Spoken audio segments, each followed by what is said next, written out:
China's so-called monster ship has yet to leave the West Philippine Sea. The Philippine Coast Guard issued another radio challenge against the vessel over the weekend.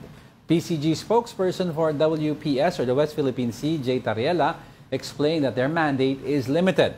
They can only monitor and issue radio challenges and cannot impose a deadline for the stay of the vessel. Still, the PCG maintained that the presence of the Chinese ship in the area is illegal. Quiet sila tungkol dun sa BCM di ba? Before the BCM, yung bilateral consultation meeting with China, sabi nila, one of the topics that will be issued or will be raised there would be the presence of monster ships sa West Philippine Sea. Pero after ng BCM, ang na-receive lang natin or nakita natin sa mga report na napag-usapan is yung agreement na continuation ng RORI mission natin. That's correct.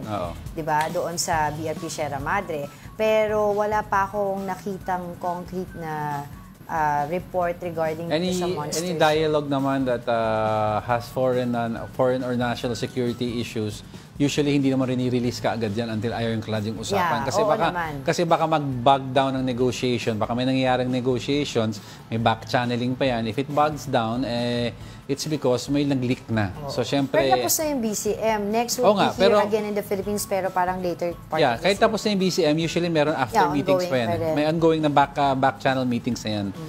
Parang mga house of cards lang yan, tsaka ibang pinipilitan. Kasi di ba nire-radio challenge natin sila? Pero... Actually, parang sinabi ni Jay Tariela na he was saying na medyong gumana ang radio, pagiging makulit natin when we sent our 2 ships, tas nagcha-challenge tayo sa mga laking ship.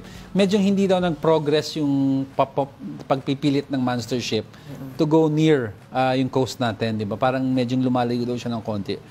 So yung ginagawa ng Coast Guard, medyong somewhat nakakatulong kahit papano naman. Kasi ngayon ang monster ship nasa Bajo de Masinloc. Yeah, they have 1 monster ship but we have 2 of our biggest ships shadowing it. So although hindi man sinlaki ng monster ship, dalawa pa rin yun.